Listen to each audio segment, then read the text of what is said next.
Hello students. अब हम इस वीडियो में टाइट्रेशन की बात करेंगे, स्पेशली रिडॉक्स टाइट्रेशन। ये वीडियो हम दोबारा बना रहे हैं क्योंकि आपने कहा कि लास्ट वीडियो में आपको कुछ समझ नहीं आया। इसके लिए sorry. The fact is that कि आप अगर सामने होते तो शायद एक्सप्रेशन से अंदाजा लगाया जा सकता था कि आपको कितना समझ में आया और क्या मेथड चेंज करने की जरूरत है। राइट, अगर सामने होते तो। अनफॉर्चुनेटली ऐसा नहीं है, तो बस हम यहाँ अकेले बोलते रहते हैं, जैसा भी होता है वैसा हम आपको ट्रांसफर कर देते हैं और आप बताने में थोड़ी कंजूसी करते हैं। ये गलत बात है। जो भी जहां पे भी दिक्कत आए प्लीज बताया कीजिए। ओके, खैर हम स्टार्ट करते हैं दोबारा से रिडॉक्स टाइट्रेशन। तो पहले तो टाइट्रेशन क्या होता है? टाइट्रेशन एक मेथड है जिसकी हेल्प से हम किसी सब्सटेंस की कंसंट्रेशन बताते हैं। जैसे मैंने आपको एक गिलास पानी में सपोज नमक डाल के दे दिया, राइट, और ये पूछा कि उस पानी में नमक की कंसंट्रेशन बताइए। कंसंट्रेशन से मतलब कि नमक की मोलैरिटी क्या है, कितने मोल हैं 1 लीटर में, नॉर्मेलिटी क्या है, कितने ग्राम इक्विवेलेंट है 1 लीटर में, या इसका मोल फ्रैक्शन बताइए या मास फ्रैक्शन बताइए। तो ये सारी चीजें हम बता सकते हैं with the help of titration, right. Okay, इसके लिए जरूरी है कि जैसे मैंने आपको गिलास में पानी में नमक डाल के दिया है, तो ये नमक किसी के साथ रिएक्ट करे, राइट। जिसके साथ ये रिएक्ट कर सकता है हम उसकी नॉन कंसंट्रेशन, उसकी कंसंट्रेशन हमें पता है वो लेंगे, राइट। सपोज इसमें पानी में जो नमक वाला पानी है वो है, ओके, तो ये यहां से जब यहां आएगा तो इसको रिएक्ट करेगा इसके साथ। ओके, तो जितना ये यूज हुआ इस हिसाब से, इस बात से हम अंदाजा लगा सकते हैं कि इसमें कोई भी चीज, जैसे यहां हमने नमक लिया, कि नमक की कंसंट्रेशन क्या है। इसे टाइट्रेशन कहा जाता है। ओके, ये ब्यूरेट होती है, ये टाइट्रेशन फ्लास्क या कोनिकल फ्लास्क हम इसे कहते हैं, राइट। लैब में आपने देखा होगा ऐसा। ये जो जो कोनिकल फ्लास्क है उसकी शेप ऐसी इसलिए बनाई गई है स्पेशली कि जब हम उसे शेक करें, मतलब उसे हिलाएं, तो कोई भी चीज यहां से बाहर ना निकले, इसलिए इससे इस शेप का आकार दिया जाता है, ऐसी शेप दी जाती है इसे। खैर, तो टाइट्रेशन ये होती है। अब सवाल उठता है रिडॉक्स टाइट्रेशन क्या है। रिडॉक्स टाइट्रेशन एक ऐसी टाइट्रेशन है जिसमें दो चीजें रिएक्ट करेगी और रिएक्शन जो होगी वो रिडॉक्स रिएक्शन होगी। मतलब उसमें टाइट्रेंट या एनालाइट में से किसी एक का रिडक्शन होगा और दूसरे का ऑक्सीडेशन होगा, राइट। अगर मान लो टाइट्रेंट का रिडक्शन हो रहा है तो हम कहेंगे ये ऑक्सीडाइजिंग एजेंट है, राइट। और इसका अगर रिडक्शन हो रहा है तो ये ऑक्सीडाइजिंग एजेंट है। अगर इसका ऑक्सीडेशन हो रहा है तो ये रिड्यूसिंग एजेंट है। Okay, right. जिसका रिडक्शन होता है वो ऑक्सीडाइजिंग एजेंट कहलाता है और जिसका ऑक्सीडेशन होता है वो रिड्यूसिंग एजेंट कहलाता है। ठीक है, ओके। तो रिडॉक्स टाइट्रेशन में टाइट्रेंट और एनालाइट वो होता है जिसको एनालाइज कर रहे हैं, जिसकी कंसेंट्रेशन हमें नहीं पता, उन दोनों के बीच रिडॉक्स रिएक्शन होती है। ठीक है, एक बार हम 2 मिनट 3 मिनट के लिए रिडॉक्स रिएक्शन पे और नजर डाल लेते हैं। जैसे आपके पास ये है, जैसे मान लो ये कोई रिएक्शन है, zinc plus copper 2 positive, reaction के बाद बन गया जिंक 2 पॉजिटिव प्लस कॉपर। ये एक रिडॉक्स रिएक्शन है। कैसे? जिंक की ऑक्सीडेशन स्टेट 0 से +2 हो गई, राइट। ये ऑक्सीडेशन स्टेट है। अगर ऑक्सीडेशन स्टेट में भी डाउट है तो आप बता सकते हैं या प्रीवियस वीडियो देखिए। ठीक है, ओके। पर मैं प्रीफर करूंगा कि आप पहले प्रीवियस वीडियो सारी अच्छे से देखें, उसके बाद ही यहां पे इस रिडॉक्स टाइट्रेशन पे आए, क्योंकि उनके बगैर ये समझ में नहीं आने वाली। ओके, तो 0 से +2 ऑक्सीडेशन स्टेट बढ़ गई, जिसकी ऑक्सीडेशन स्टेट बढ़ गई उसका ऑक्सीडेशन हुआ है, right. Copper 2 positive to copper, इसका रिडक्शन हुआ है, राइट। ऑक्सीडेशन स्टेट घट गई, +2 से 0 हो गई। ऑक्सीडेशन स्टेट का घटना, जहां ऑक्सीडेशन स्टेट कम होती है वो रिडक्शन कहलाता है, जहां ऑक्सीडेशन स्टेट बढ़ जाती है वहां वो ऑक्सीडेशन कहलाता है, राइट। तो ऑक्सीडेशन स्टेट बढ़ गई, ऑक्सीडेशन स्टेट घट गई, रिडक्शन। ठीक है, ऑक्सीडेशन स्टेट या ऑक्सीडेशन नंबर इन्हें कहते हैं हम। ओके, खैर ये मुझे पता है कि आपको आती है ये बात। ओके, तो ये एक रिडॉक्स रिएक्शन का एग्जांपल है जिसमें रिडक्शन भी हो रहा है, ऑक्सीडेशन भी। अब आपके पास सपोज कॉपर 2 पॉजिटिव का सॉल्यूशन है, मतलब कॉपर 2 पॉजिटिव है आपके पास पानी में घुला हुआ, and you want to know कि उसमें कितना कॉपर 2 पॉजिटिव है, कॉपर 2 पॉजिटिव की कंसंट्रेशन क्या है, तो आपने उसकी रिएक्शन जिंक के साथ करवाई, राइट। अगर जिंक ज्यादा यूज हुआ, कंज्यूम हुआ जिंक का सॉल्यूशन, तो हम कहेंगे कि वहां कॉपर 2 पॉजिटिव भी ज्यादा है, क्योंकि ये ज्यादा इसलिए लगा क्योंकि इसने ज्यादा रिएक्शन की, ज्यादा रिएक्शन इसलिए की क्योंकि वहां कॉपर 2 पॉजिटिव ज्यादा था। अगर यहां इसमें कॉपर 2 पॉजिटिव मान लो कम है तो जिंक भी कम लगेगा। ओके, आई होप क्लियर हो गई होगी ये बात। दूसरी बात, रिएक्शन कंप्लीट हो गई, इसका पता हमें कैसे लगता है? इसका पता हमें इंडिकेटर से लगता है। हमें कभी कभी इंडिकेटर यूज करना पड़ता है और कभी कभी हमारा ऑक्सीडाइजिंग एजेंट या रिड्यूसिंग एजेंट, टाइट्रेंट या एनालाइट खुद ही एक इंडिकेटर का काम करता है। जब उसकी रिएक्शन होती है, राइट, तो उसका फॉर्म बदलता है, उसकी ऑक्सीडेशन स्टेट बदलती है, इसकी वजह से वो अपना कलर भी चेंज करता है। ओके, अगर ऐसा हो रहा है कि खुद ही वो अपनी रिएक्शन से कलर चेंज करेगा, अगर खुद ही, तो हमें बाहर से इंडिकेटर डालने की जरूरत नहीं पड़ेगी उस रिडॉक्स टाइट्रेशन में। और जब इंडिकेटर का जिक्र आएगा तो हम कहेंगे यहां सेल्फ इंडिकेटर, यहां हमारा टाइट्रेंट सेल्फ इंडिकेटर का काम कर रहा है या एनालाइट सेल्फ इंडिकेटर का काम कर रहा है, वो खुद ही अपना कलर चेंज कर रहा है, तो हमें बाहर से इंडिकेटर डालने की जरूरत नहीं।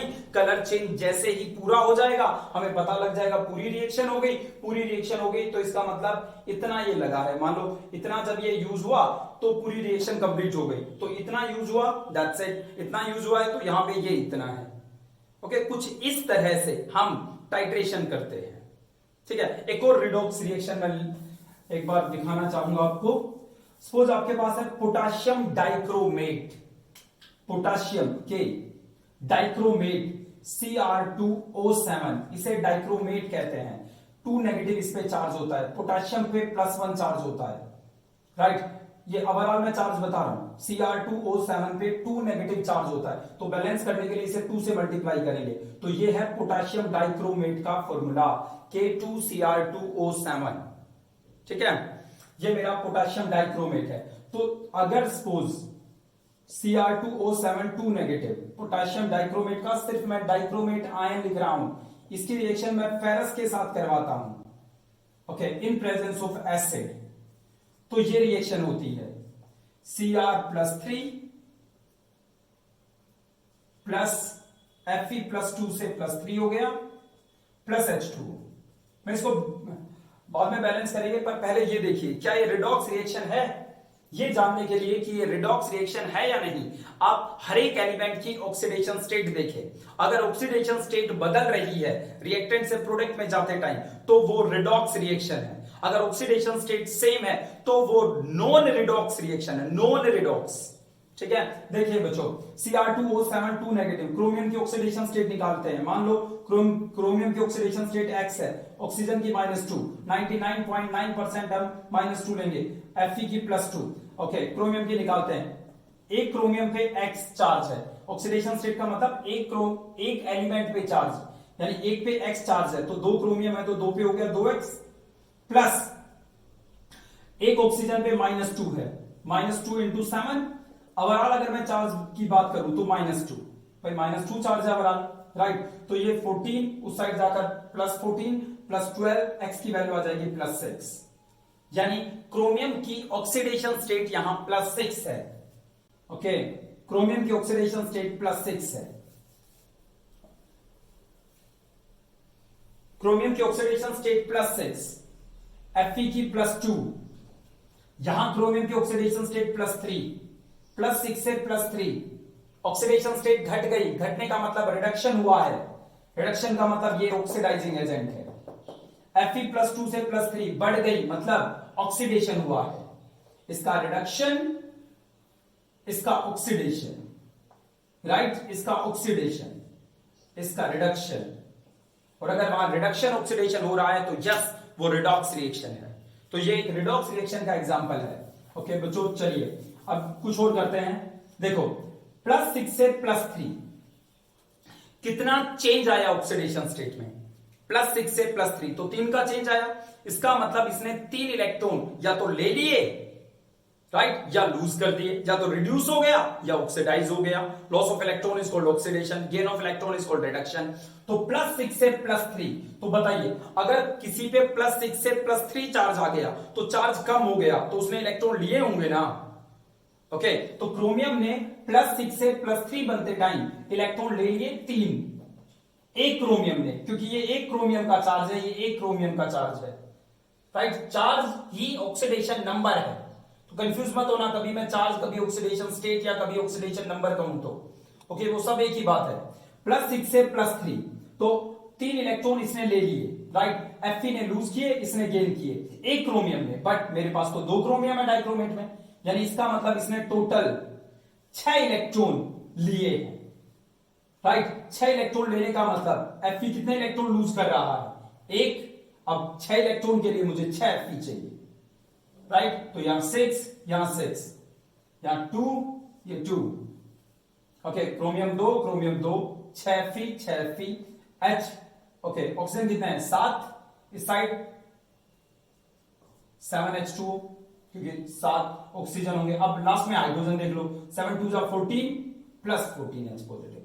ये एक बैलेंस रिडॉक्स रिएक्शन है जिसमें सिर्फ एलिमेंट ही बैलेंस नहीं है, ऑक्सीजन है, Fe, क्रोमियम ही बैलेंस नहीं है, बल्कि इलेक्ट्रॉन का लेन देन भी बैलेंस है। कोई जितने इलेक्ट्रॉन लूज कर रहा है उतने कोई गेन भी कर रहा है। ये दोनों ही चीजें बैलेंस है, एलिमेंट भी और इलेक्ट्रॉन का लेन देन भी। ओके बच्चों, तो ये एक रिडॉक्स रिएक्शन हो गई। ओके, अब रिडॉक्स टाइट्रेशन में इस रिएक्शन का क्या योगदान है? देखो बच्चों, सपोज आपके पास ये एनालाइट है और इसमें Fe+2 कुछ अमाउंट में है, हमें नहीं पता इस यहां कितना है Fe+2, हमें नहीं पता यहां Fe+2 की कंसेंट्रेशन क्या है, हमें निकालनी है। ओके, तो ये हमारा एनालाइट हो गया। ब्यूरेट में हमने पोटेशियम डाइक्रोमेट का सॉल्यूशन भरा, K2Cr2O7। ठीक है, इसकी कंसेंट्रेशन भी हमें पता थी, M भी पता था। राइट, मान लो इसका जो मोलैरिटी है वो M1 है। ओके, इसकी मोलैरिटी M2 है जो हमें नहीं पता। हमने ये सॉल्यूशन लिया, कितने ml लिया जी? 20 ml ले लिया। हमें V2 तो पता है, हमें ये तो पता है कि एनालाइट कितने ml है, पर हमें ये नहीं पता कि उसकी कंसेंट्रेशन क्या है। M2 हमें निकालना है, इसकी कंसेंट्रेशन निकालनी है। इसकी मोलैरिटी कितनी थी? मान लेते हैं 0.2 मोलर थी। ओके, राइट, तो अब क्या करेंगे? यहां से इसको ओपन करेंगे तो ये नीचे आएगा, टाइट्रेंट नीचे आएगा, तो इन दोनों के साथ रिएक्शन होगी। रिएक्शन कुछ ऐसे होगी। राइट, इस रिएक्शन के दौरान इसका कलर चेंज हो जाएगा।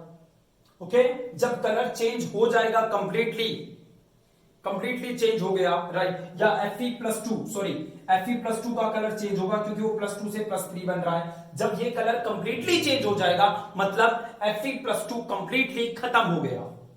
राइट, जैसे ही कलर कंप्लीटली चेंज होगा, मान लो ये यहां से नीचे गिर रहा था, हम एकदम से इसको यहां से बंद कर देंगे। ओके, और हम देखेंगे कि कितने ml ये यूज हुआ। ओके, वो हमारा V1 हो जाएगा। मान लो वो 40 ml यूज हुआ हमारा। राइट, ये कितना यूज हुआ टाइट्रेंट? 40 ml। ओके, अब बताओ इसकी मोलैरिटी क्या थी? आई होप क्लियर हो गई होगी अब तो बात। हमें यह पता है कि इसकी मोलैरिटी क्या है, इसका वॉल्यूम कितना यूज हुआ इसको न्यूट्रलाइज करने में, इसकी मोलैरिटी बतानी है, इसका वॉल्यूम हमें पता था कि कितने ml हमने ये लिया है। ओके, अब हमारी इक्वेशन लगाते हैं। इक्वेशन है M1V1/N1 = M2V2/N2। ओके, M1 क्या है? मोलैरिटी। किसकी मोलैरिटी? मान लेते हैं टाइट्रेंट की, 0.2 लेके चले थे, पता था। इसका कितना वॉल्यूम यूज हुआ? 40 ml।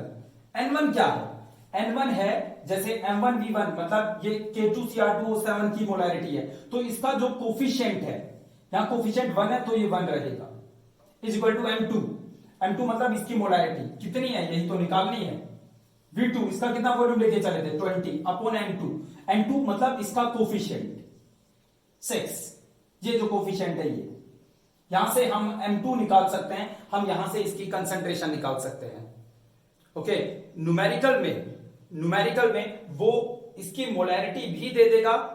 राइट, फिर आपसे वॉल्यूम पूछेगा, ऐसा होगा तो फिर दोबारा आप ये फॉर्मूला लगाएंगे।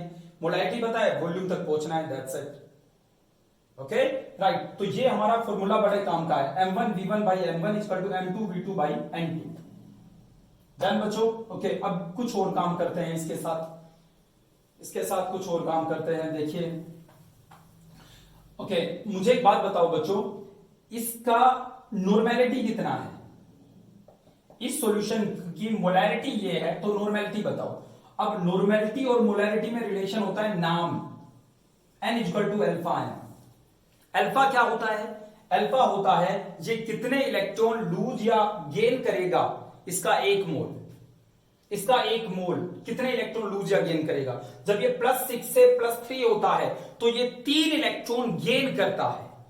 क्या एक मोल 3 इलेक्ट्रॉन गेन करते हैं? नो, एक क्रोमियम +6 से +3 होने में 3 इलेक्ट्रॉन गेन करता है। मेरे पास तो यहां 2 क्रोमियम है इसके एक मोल में, राइट। तो अगर मेरे पास 2 क्रोमियम है इसके एक मोल में, तो 2 क्रोमियम तो 6 इलेक्ट्रॉन गेन करेंगे।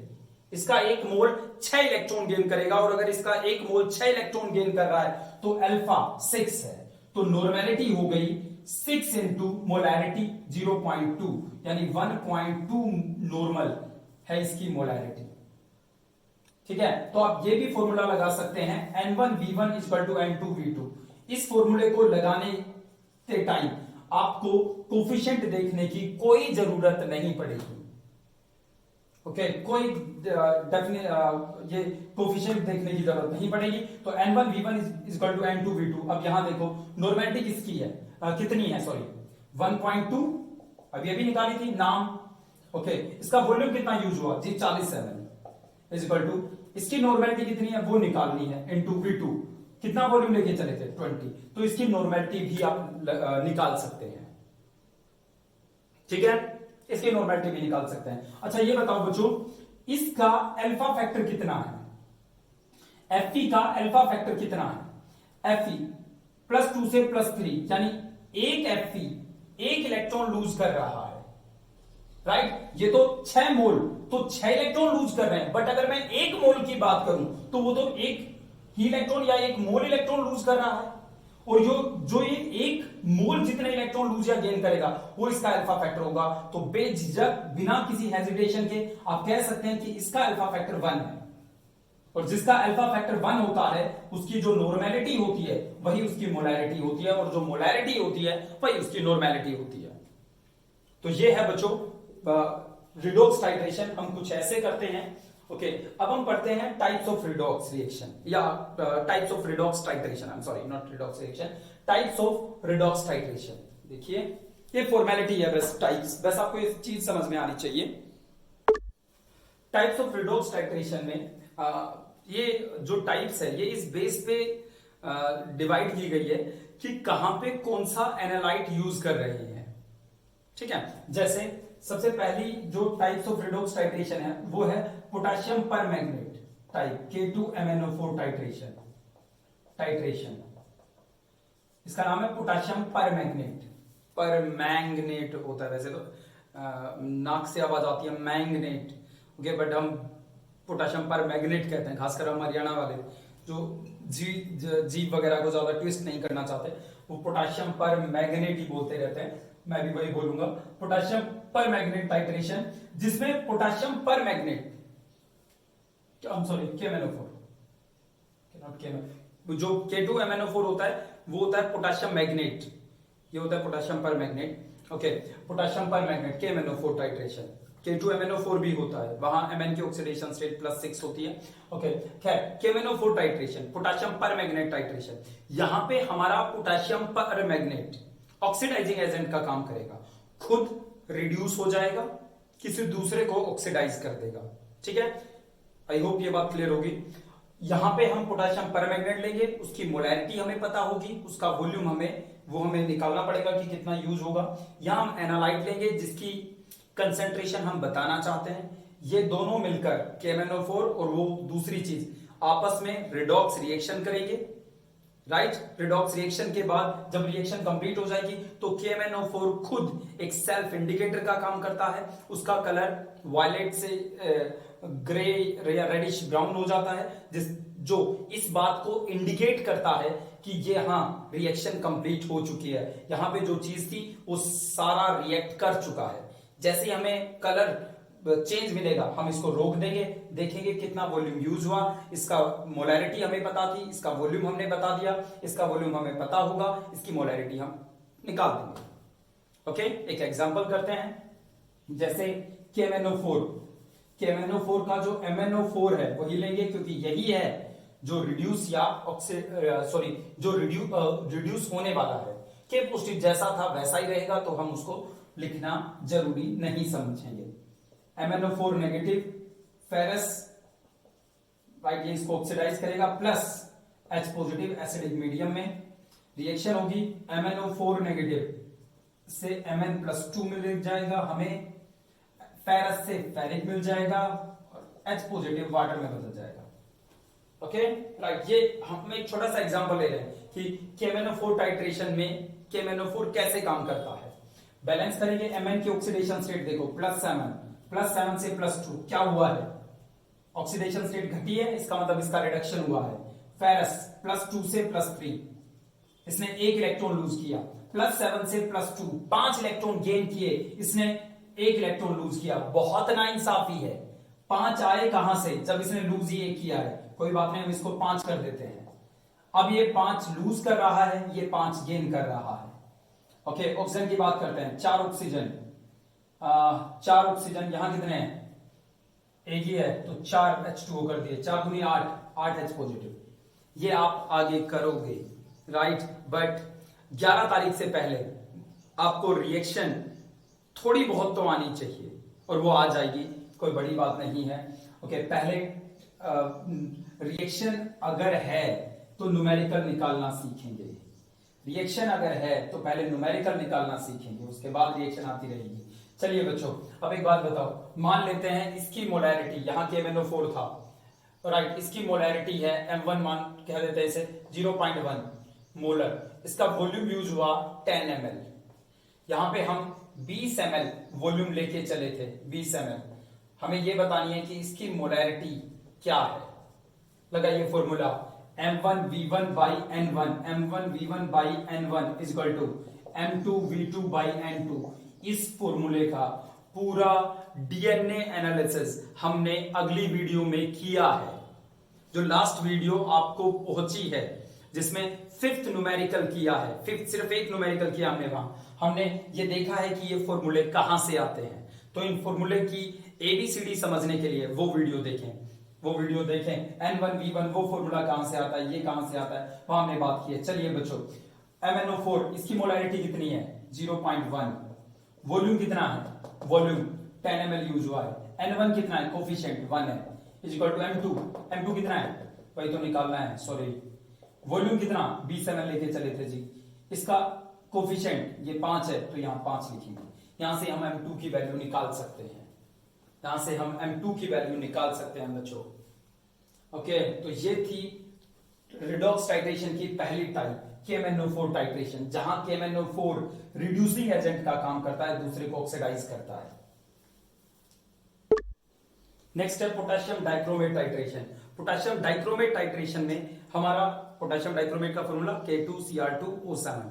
ओके, वहां पे भी एक होता है डाइक्रोमेट और एक होता है क्रोमेट, जैसे वहां था ना मैग्नेट पर मैग्नेट, वैसे यहां पे होता है एक डाइक्रोमेट K2Cr2O7 और एक होता है क्रोमेट K2CrO4। ओके, उसको हम as a reducing agent as a oxidizing agent use नहीं करते, पोटेशियम डाइक्रोमेट को करते हैं, पोटेशियम क्रोमेट को नहीं करते, डाइक्रोमेट को करते हैं। ओके, तो यहां पे हमारे पास जैसे पोटेशियम डाइक्रोमेट है K2Cr2O7, इसको पूरे को नहीं लिखेंगे, Cr2O7 को लिखेंगे, राइट, 2 नेगेटिव। ओके, सपोज हमने क्या फेरस ऐड कर दिया, यहां थोड़ा सा एसिडिक मीडियम किया, तो ये अपने आप को क्या कर देगा, रिड्यूस कर देगा, क्रोमियम +3, थोड़ी देर पहले हमने एग्जांपल किया, फेरस से फेरिक बन जाएगा और यहां H2O। इसको बैलेंस करेंगे, यहां +6 से +3, 3 इलेक्ट्रॉन क्या कर रहा है, 3 इलेक्ट्रॉन गेन कर रहा है। 3 इलेक्ट्रॉन किसने दिए, फेरस ने, पर 3 नहीं 6 दिए हैं, क्योंकि यहां 2 क्रोमियम है, एक क्रोमियम +6 से +3 हुआ है, तो 6 के लिए 6 Fe करने पड़ेंगे। ठीक है, ऑक्सीजन 7 है तो इस साइड 7 लिख दिया, 7H2 और लास्ट में हाइड्रोजन, 7 2 जा 14, तो यहाँ पे H पॉजिटिव हो गया 14।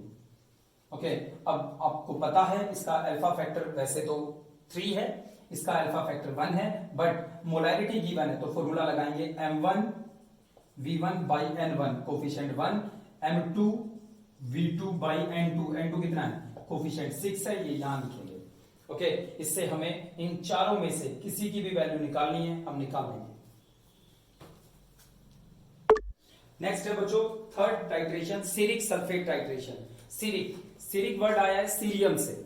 सीरियम हमारी पीरियोडिक टेबल में यहां होता है, ये अगर आप यहां देखें ये पीरियोडिक टेबल है, यहां का जो फर्स्ट एलिमेंट है वो सीरियम है, सीरियम Ce। आई होप आप देख पा रहे हैं, ये है ये सीरिक किसके लिए यूज हुआ है, यू नो फेरिक, फेरस, वैसे ही हमने सीरियम को बना दिया सीरिक। ओके, दिख गया होगा, राइट। चलिए, तो ये हमारे पास है सीरिक वर्ड किसके लिए यूज हुआ है, सीरियम के लिए। अच्छा सर, सीरियम को सीरिक क्यों कहा? इसकी वजह यह है कि जब ऑक्सीडेशन स्टेट बदलती है तो हम इंसान उनके एलिमेंट के नाम में थोड़ा बदलाव करते हैं, जिससे हमें पता रहे कि हम Ce की बात कर रहे हैं या Ce+4 की। अब जैसे आयरन है, अब आयरन Fe होता है, बट इसको क्या कहते हैं, फेरस, इसको क्या कहते हैं, फेरिक। तीनों के अलग अलग नाम है, तीनों अलग अलग नाम किस बेस पे है, क्योंकि तीनों की ऑक्सीडेशन स्टेट अलग अलग है। ओके, तो ये है सीरिक और ये है ये है सीरिक और ये है सीरिक। ओके, तो सीरिक का मतलब होता है Ce+4। जब सीरियम की ऑक्सीडेशन स्टेट +4 होगी तब हम उसे सीरिक कहेंगे, सीरिक। ओके, तो देखिए सीरिक सल्फेट का फॉर्मूला Ce+4, सल्फेट का आपको पता है SO4 2 नेगेटिव, ये सल्फेट हो गया, ये सीरिक हो गया। ओके, बैलेंस करने के लिए इसको 2 से मल्टीप्लाई करें, नहीं जी +8 हो जाएगा, इसको 2 से मल्टीप्लाई करें, हाँ -4 हो जाएगा, ये भी +4 ये -4 न्यूट्रल हो जाएंगे, तो इसको ट्वाइस कर देते हैं, राइट, जिसको हम ऐसे लिखेंगे इज इक्वल टू, 3 सिंबल है इक्वल टू के केमिस्ट्री में, हम ऐसे लगा देते हैं, तीन लाइन है 2 की बजाय, पता नहीं क्यों पर लगाते हैं बहुत बार। ओके, तो ये जो है ये इसको हम ऐसे दिखाएंगे, राइट। सीरिक सल्फेट को ये फॉर्मूला चार्ज नहीं दिखाएंगे, बट सीरिक सल्फेट में सीरियम की ऑक्सीडेशन स्टेट +4 है। ओके, राइट, तो सीरिक सल्फेट टाइट्रेशन में सीरिक सल्फेट ऑक्सीडाइजिंग एजेंट का काम करेगा, खुद रिड्यूस हो जाएगा।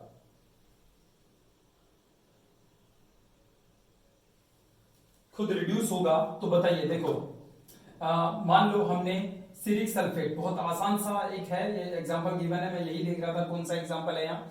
ओके, जैसे हमारे पास मान लो यहां सीरिक है, सीरिक मतलब सीरियम +4 और यहां है Fe+2, जब ये दोनों मिलेंगे तो ये रिड्यूस होगा, ये ऑक्सीडाइज होगा, Ce+4 Fe+2 से मिलेगा। ओके, तो क्या होगा, ये 2 इलेक्ट्रॉन गेन करेगा और ये 2 इलेक्ट्रॉन ये 1 इलेक्ट्रॉन लूज करेगा, +3। ओके, इसका नाम है सीरिक और इसका नाम है सीरस। देखो फेरिक, फेरस, जब कोई चीज 2 ऑक्सीडेशन स्टेट में मिलती है तो जो हाई है उसके पीछे इक लगाते हैं और जो लो है उसके पीछे अस लगाते हैं। यहां किसके पीछे अस लगाएंगे, इसके पीछे, तो ये बच जाएगा सीरस, ये सीरिक, ये सीरस। अच्छा यहां देखो, फेरस, फेरिक, इक अस, लो अस, हाई इक। ओके, तो इसका नाम है सीरिक, इसका नाम है cerous, CROUS, cerous, ferrous, ferric. Okay, खैर चलिए बच्चों बैलेंस करते हैं एक बार। इसने 2 इलेक्ट्रॉन गेन किए, इसने 1 इलेक्ट्रॉन लूज किया, कैसे संभव है, ट्वाइस करना पड़ेगा, क्योंकि 2 इलेक्ट्रॉन ये तभी तो गेन करेगा, तब ये 2 इलेक्ट्रॉन लूज करेगा, एक Fe तो 1 ही इलेक्ट्रॉन लूज कर रहा है। तो ये हमारे पास हो गई क्या, रिएक्शन हो गई, जो जब ये दोनों मिलेंगे तब होगी। ओके, मान लो इसकी मोलैरिटी आपको पता है, खैर बार बार वो बात करने का कोई फायदा नहीं है, तो यहां से हम क्या ले लेंगे, M1 V1 by N1, N1 1 है, इज इक्वल टू M2V2/N2, जहां कितना है 2। ओके, ये 2। आप इसे नेक्स्ट वीडियो को देखिए, वहां हमने ये भी बात की है कि इस 2 को डिवाइड करने के पीछे राज क्या है। ओके, यहां पे मैं दोबारा से ये हम टाइम वेस्ट नहीं करना चाहेंगे। ओके, और इस लेक्चर को बहुत लेंथी नहीं बनाना, बस समझ में आ जाए ऐसा है। M1V1/1, M2V2/2। तो यहां से हमें अगर M1V1 पता है, M2 निकालना है, V2 भी पता है, तो हम M2 की वैल्यू निकाल सकते हैं। ओके, तो ये है सीरिक सल्फेट टाइट्रेशन, जहां सीरिक सल्फेट एक ऑक्सीडाइजिंग एजेंट का काम करेगा रिड्यूस होकर। ठीक है बच्चों, 2 टाइट्रेशन बच गई, आइडोमेट्रिक, आईडीमेट्रिक। ओके, इसके बारे में हम बाद में नेक्स्ट वीडियो में बात करेंगे। थैंक यू वेरी मच बच्चों।